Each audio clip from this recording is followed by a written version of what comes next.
వైసీపీలో ప్రస్తుతం ఉన్న హాట్ టాపిక్ ఇది. పార్లమెంట్ ఎంపీ విజయసాయిరెడ్డి చుట్టూ చర్చగా మారిన అంశం కూడా. సీఎం జగన్ ఇచ్చిన మాస్టర్ స్ట్రోక్కు ఆయన పూర్తిగా ఇరుక్కుపోయారనే టాక్ నడుస్తుంది. ఆ ఊబిలో నుంచి ఆయన గట్టెక్కితే సరి, లేకపోతే పొలిటికల్ స్క్రీన్ నుండి ఫేడ్ అవుట్ అయినని చెవులు కొరికేసుకుంటున్నారట. వైసీపీలో ట్రబుల్ షూటర్గా ఉన్న విజయసాయిరెడ్డికే వచ్చిన ట్రబుల్ ఏంటి? ఆ స్టోరీ ఏంటో చూద్దాం.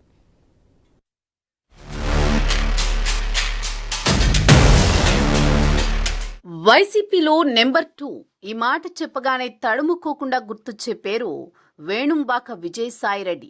అధికార పార్టీలో జగన్ కు సన్నిహితంగా ఉండే కొద్దిమంది లీడర్లలో ఒకరు. పార్టీని జగన్ శాసిస్తే ఆదేశించే పొజిషన్. వైఎస్ రాజశేఖర్ రెడ్డి సమయం నుంచి జగన్తో అనుబంధం ఉంది. ఈ బంధం అనేక ఎత్తుపల్లాలను చూసింది. వైసీపీ అధికారంలోకి వచ్చాక బాస్ ప్రాధాన్యమేంటో ప్రత్యేకంగా చెప్పక్కర్లేదు. రోజులన్నీ ఒకేలా ఉండవు. సీఎం జగన్తో విజయసాయిరెడ్డికి మధ్య కొంత గ్యాప్ వచ్చిందని అనుకున్నా అది సర్దుకోవడానికి ఎంతో టైం పట్టలేదు. పార్టీలో విజయసాయిరెడ్డికి మళ్లీ పట్టు చిక్కిందని అనుకుంటున్న తరుణంలో నెల్లూరు లోక్సభకు వైసీపీ ఇన్ఛార్జిగా ఎంపిక చేయడంతో అనేక అనుమానాలు షికారు చేస్తున్నాయి. హ్యాపీగా రాజ్యసభ సభ్యుడిగా ఉన్న ఈ ఆడిటర్ను ఏ లెక్కల ప్రకారం సింహపురి పార్లమెంటు బరిలోకి దించుతున్నారు? ఇదో పెద్ద ప్రశ్న. లోతులోకి వెళ్లి చూస్తే కానీ నాడి చిక్కదనే టాక్ ఉంది. అది తెలియాలంటే నెల్లూరు వైసీపీ ఫైల్స్లోకి తొంగి చూడాల్సిందే.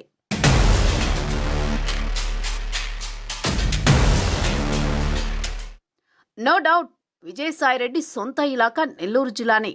కానీ నిన్న మొన్నటి వరకు ఈ జిల్లాలో వైసీపీకి పెద్ద దిక్కు ఎంపీ వేమిరెడ్డి ప్రభాకర్ రెడ్డి.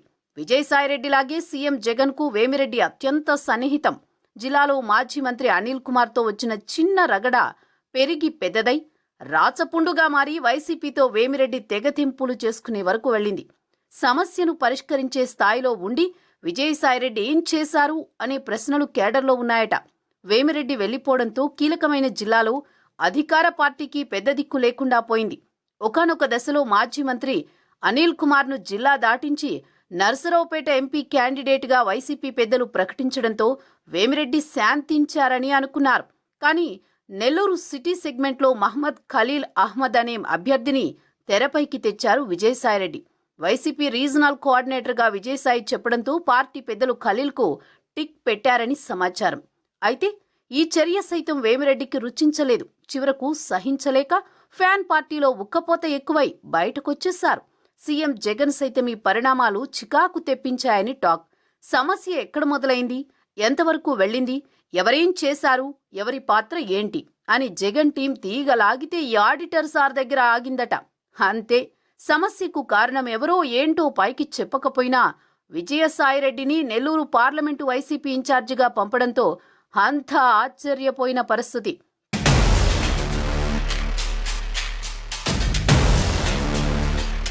ఇంతకీ నెల్లూరు ఎంపీ సీటు విషయంలో వైసీపీలో ఏం జరిగింది?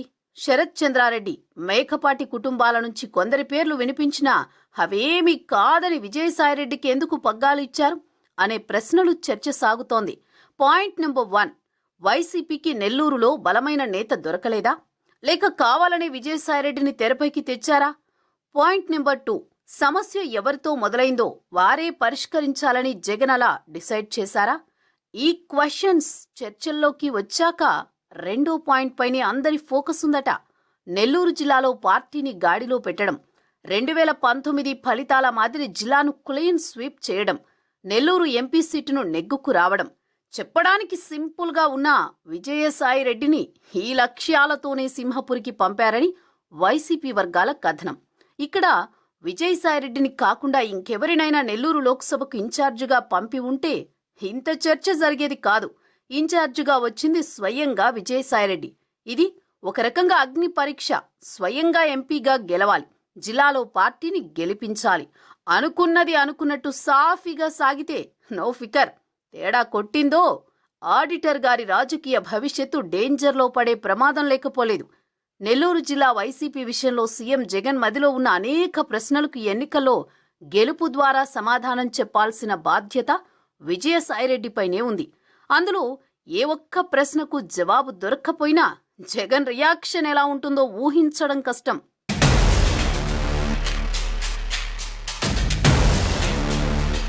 వేమిరెడ్డి ప్రభాకర్ రెడ్డిపై విజయసాయిరెడ్డి పోటీ బలమైన కొదమ సింహాల మధ్య సంగ్రామంగా కనిపిస్తున్నా ఈ పోరాటంలో విజయం వరించేది ఒక్కరినే. వేమిరెడ్డి ఓడితే ఆయనకు టీడీపీ ప్రాధాన్యం ఇవ్వొచ్చేమో, లేదా ఆయనే రాజకీయాల్లో సైలెంట్ అయి సొంత వ్యాపారాలపై ఫోకస్ పెట్టొచ్చు. విజయసాయిరెడ్డి గెలిచి పార్టీని కూడా గెలిపిస్తే వైసీపీలో నెంబర్ 2 పొజిషన్ ఇంకా స్ట్రాంగ్ అవుతుంది. ఆడిటర్ గారి మాటకు విలువ పెరుగుతుంది. మరి ఓడితే? ఈ ప్రశ్నకు వైసీపీలో సమాధానమున్నా బయటకు చెప్పలేని పరిస్థితి అధికార పార్టీ నాయకులది. మొత్తానికి వైసీపీ విడుదల చేసిన 9వ జాబితా రొటీన్గా కనిపించినా అందులో విజయసాయిరెడ్డి పేరు మాత్రం గట్టి సౌండింగ్ ఇస్తోంది. మర్మం తెలిసిన వాళ్లకు ఆ నిర్ణయం రీసౌండ్లో వినిపిస్తోంది. పైకి చెప్పకపోయినా సీఎం జగన్ పెట్టిన ఈ పరీక్షను విజయసాయిరెడ్డి ఏ విధంగా అధిగమిస్తారో కాలమే చెప్పాలి.